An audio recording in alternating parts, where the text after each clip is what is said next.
Democrats apparently running out of Republicans to attack, so they're turning on each other.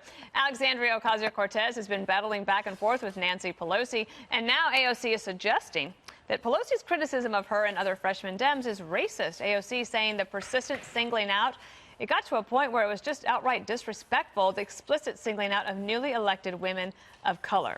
Despite that smear, Pelosi isn't backing down, but neither is AOC. It's singling out four individuals.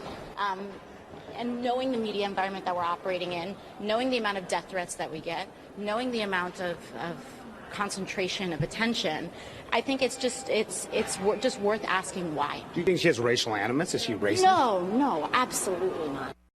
Oh, of course not, Greg. Of course, no, she didn't. She just said that, but didn't really mean it. I really wish, I know that Juan might disagree with me, but I want the best for the Democrats. I really do, because I think that every party, every party benefits from a strong competitor, right? I think that, and they always get better. I know you don't believe me. I don't want this to happen. I don't want them to eat themselves alive. But in woke culture, it's not about cooperating or uniting. It's about delineating. I'm not a person like you. I'm X, Y, and Z, color, orientation, gender, disability. All of this becomes, this intersectionality game of who's better, who's more oppressed. And to win, you have to label everyone else intolerant. So what you're left with is the tiniest party. And it's a movement. This whole thing is based on narcissism, right? Who can be the most woke and get the most attention? And it's at the expense of your allies. So AOC insults her. And it was no question when you said that she was targeting women of color. She was saying she was being a racist. So, but then she says that she's not. So yeah. What about that one in terms of, she pushes on Nancy Pelosi and then she pulls back while Nancy Pelosi is trying to deal with her member management problem. Well, I think this is bigger than Nancy Pelosi. But let me just say, I think she's very clear. This was absolutely not a claim that Nancy Pelosi was racist. And boy, was there blowback from Nancy Pelosi's caucus in terms of blacks and Latinos saying, this is crazy. Look at how diverse this caucus is. And that's because of Nancy Pelosi. And there was blowback in terms of some of the comments made about moderates, especially Southern Democratic moderates, Dana.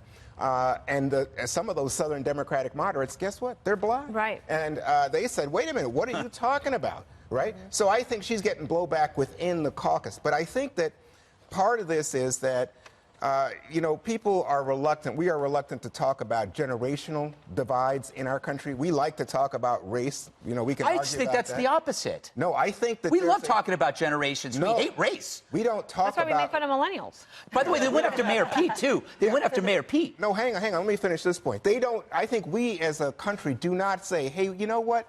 There's a huge generational divide in the country, and a huge generational divide among Democrats. With the younger part of the country right now is mostly Democratic, heavily diverse in terms of race, immigrants, and the like.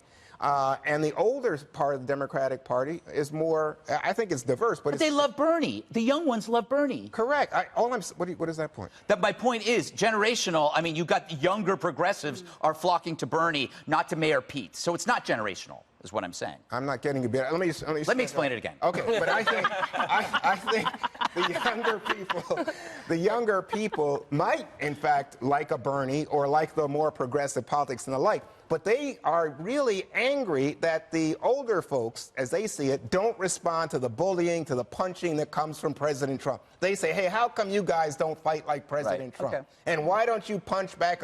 And the older crowd is saying, hey, I know how to count votes on the House floor. Right. I know how to win elections. All you guys do is talk about clicks on Twitter. Yeah, she talks about, Nancy Pelosi called them the squad. The squad.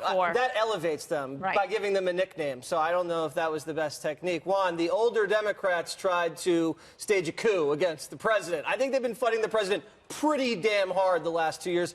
But I also strongly disagree with Greg. I want to see the Democratic Party destroy itself.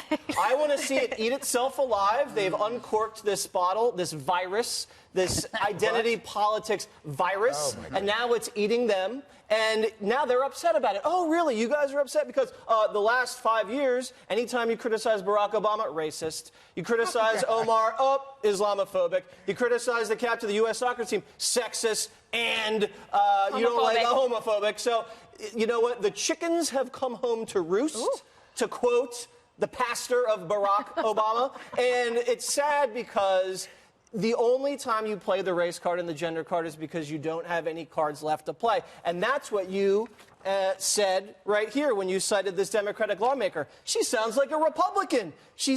William Lacey Clay, male Democrat from Missouri. What a weak argument talking about AOC. Because you can't get your way and because you're getting pushback, you resort to using the race card. That's unbelievable to me. So that's what Republicans have been saying for so long, that it's a weak response when you can't persuade to make an argument. And I will say, lastly, they haven't been singled out. They singled themselves out. They were the only 4 people to vote, while 240 others voted the other way. And they've all been lightning rods since they got in. They're always getting all the attention. Nancy hasn't singled themselves. They've done it to themselves. Well, Can I make a point? Pelosi. I'm going to make a point. So the squad only has 4 votes right now. But they don't need that many more votes in order to cause Nancy Pelosi real headaches. It would take about 18 votes for them to not be able to pass things. So if people get increasingly frustrated with the establishment, that could happen. And that's why I think it's important for somehow there to be a balance of energy. And to me, this entire thing is like, you know, when you go out to dinner with another couple and then they get into an argument in front of you and they're bickering, and it's too icky. It makes everyone uncomfortable. And to me, it's like I enjoy that. I enjoy it. Oh, I hate it. Oh my God, I'm always Democrat. do it at home. Because to me, it's like a sorority squabble. And more than generational, it's a maturity difference too. I agree the squad singled themselves out. It's like they showed up on the first day wearing the same T-shirt and then are aghast at the thought of kind of what being is it, on called Wednesdays out. we wear pink? Totally. But I think importantly moving forward that Pelosi has to prove to her centrist districts that AOC and the squad are not setting the agenda. And then also, however, she needs to harness that energy, like I said in the beginning, because otherwise she could lose the speakership if the Democrats do hold the House or maintain the House moving forward. So somehow they have to figure it out. But to me, it's better done behind closed doors, strategically, rather than playing out like a reality show.